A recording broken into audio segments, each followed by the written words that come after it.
Alright, floor laying. First things first.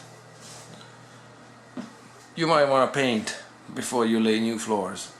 The walls have been painted, the ceiling has been painted, crown molding has been installed but not caulked, so you can see it needs to be done. And the carpet has been cut up and removed, rolled up into cutesy little rolls that kids can carry out. And it's not too heavy. Next thing, scrape the entire floor, everywhere. Pull out all the staples, all the nails from the carpet strips that are in the wood. It's all been taken out and thrown out, so I don't have anything else to show. But the nailing strips for the carpet all around the perimeter, and the staples for the underlay, the foam underlay that was here. Yeah, everything out. Right after that, I want to walk around and find squeaky spots. See if the floor is all good, because I don't want to lay floor to find out that it's because that's just pissing off the neighbor, the kid in the next neighbor, the daddy in the kid in the next room, the daddy in the next room, and the mommy downstairs. So to avoid that, I want to put screws in, heavy-duty flooring screws that are designed for subfloor, okay? And especially on the squeaky spots, but in general, everywhere. Not too many if it's not squeaky, but if it is, yeah, pretty much wherever it is squeaky, plus a big spot around it. What you see on this side is the underlay being laid out and flattened so it's not too curly, because it's gonna want to curl, and I already cut it to length for the room. We're ready for the underlay just as soon as I'm done with putting the screws into the subfloor. And I'm gonna show you what I do next, and then we're gonna do math. There's paper and calculator. So I'll show you how it's done.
As you can see, this is quite a process, tedious.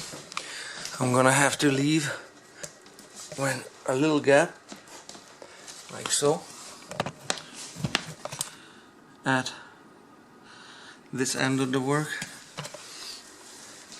and because this one is expanding during winter and summer, yeah, that's a good gap there, and that one is too close. That's a recut. There's got to be a gap between the wall and the boards, but other than that, it's coming along fine. The joints are pretty much invisible because I've chosen a kind that doesn't have a V gap at the end, but that's how the pieces are laid here as planned. Here is the 829mm piece, here is a full length and another 829mm. Here is a shorty, the 0.2 board that got added in here. Every so often it needs a little tap to make sure there's absolutely no gappage. Let's see, yeah, just like that. There's no gappage. You can see it bends and falls apart there because I need to recut it, but there's no gappage when it's put together. There. You can see that the little guy. So that's how it's going. Make sure that the boards can only be oriented one way. So make sure they are oriented the right way, because otherwise they don't interlock. It's quite a process.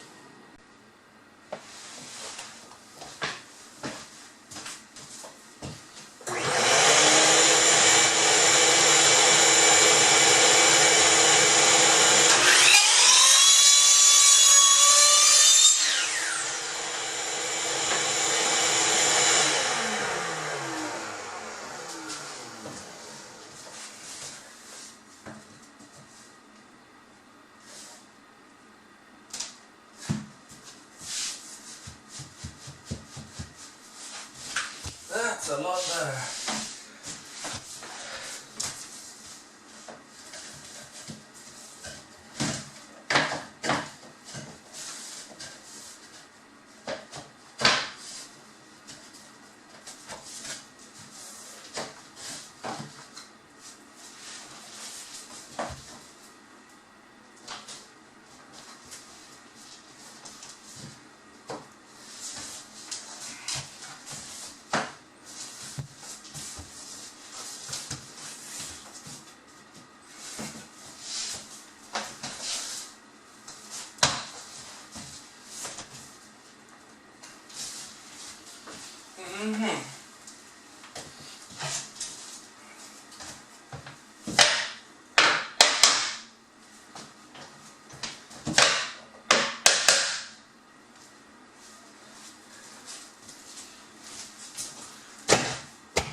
Next one is a full board. I just need to cut a little bit off there.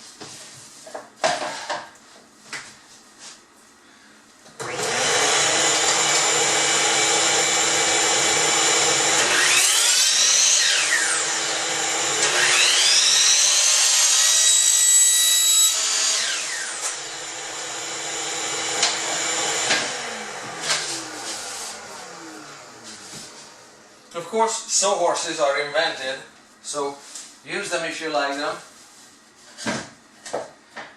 I don't want to carry it. I don't want to lift it.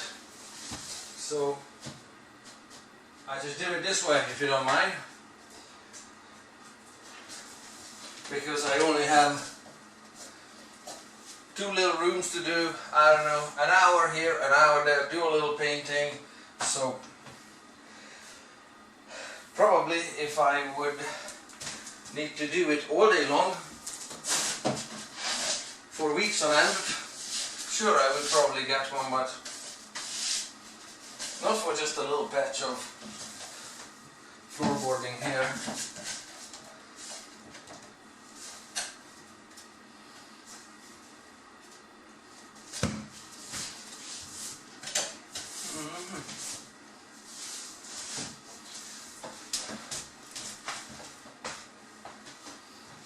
And of course the subfloor and everything needs to be according to building code. You're gonna have to check into that on your own time.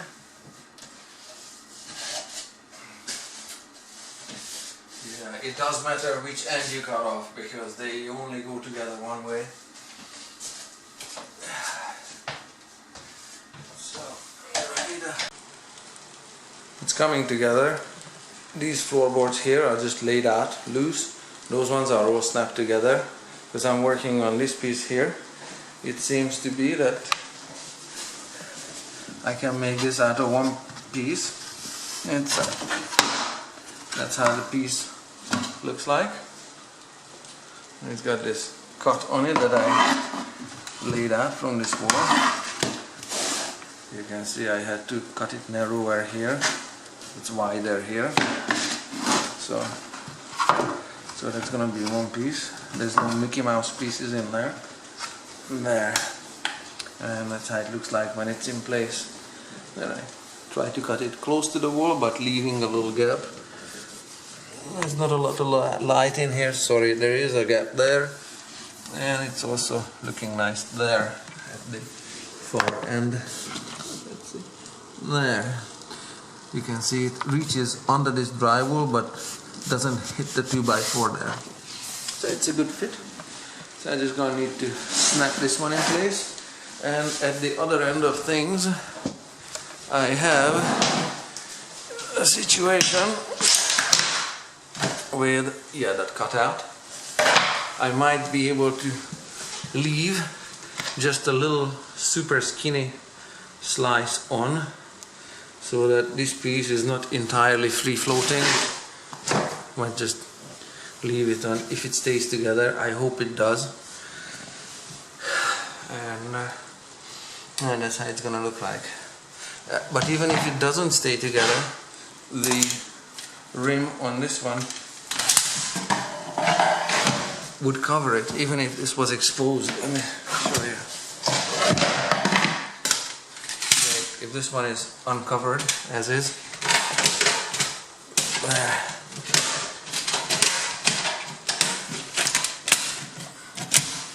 there, it would still cover it well enough, and it doesn't move sideways at all, so stays in place. It would still work if the floorboard didn't hold together underneath. Alright, so that's how that's gonna work out. And of course the miserable thing broke off there because it was too skinny here, but it'll work. I'll get you a close-up in a minute. Just line it up. Kind of.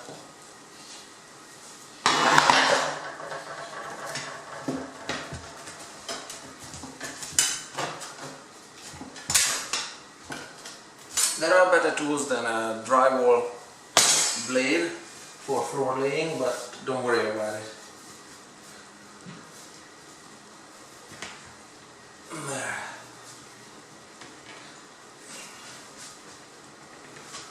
There, take a look. I say that passes.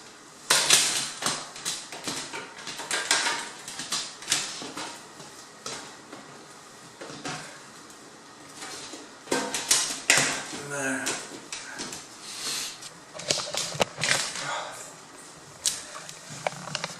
So, there. That's the broken line there. Nobody's gonna look at it with a microscope. You can see it from 1 inch, you can see it from 6 inches, you can't really see it from 12 inches, especially with this one in place. It's totally covered. So that's good enough for now. And the rest of the room is fairly easy. Make another notch. That's an easy notch because the width of the piece is about this much, so this piece will stay together easily. And the rest of the room is just straight boards. And this is how the room looks like. Turned out nice and even. No bulges. No problems. Good to go for caulking. I did baseboard and I also did crown in the room. So with my fit and finish. I hope I did a lot better than the previous guys. This is mine around the door jamb, and this is the previous guy's work. They just cut around the door jamb just like a 4-year-old would. So that's that. And my gappage is nice and even everywhere. This was the piece that was hard to place here. And on the other side I have, as planned, almost a full width of this board here for the last piece. It had to be a tapered cut. I'll shoot a totally separate video on tapered cuts. This one is not nailed in just yet because I don't know exactly where the closet door is gonna go. It has to be plumbed down there with a plumb line, and so that's why this one is to be done as well. But it turned out pretty nice, and yeah, no issues here, not wobbly, nice and level, good corners. The room is good to go for furniture basically. There, and the closet doors. So that's how we're looking.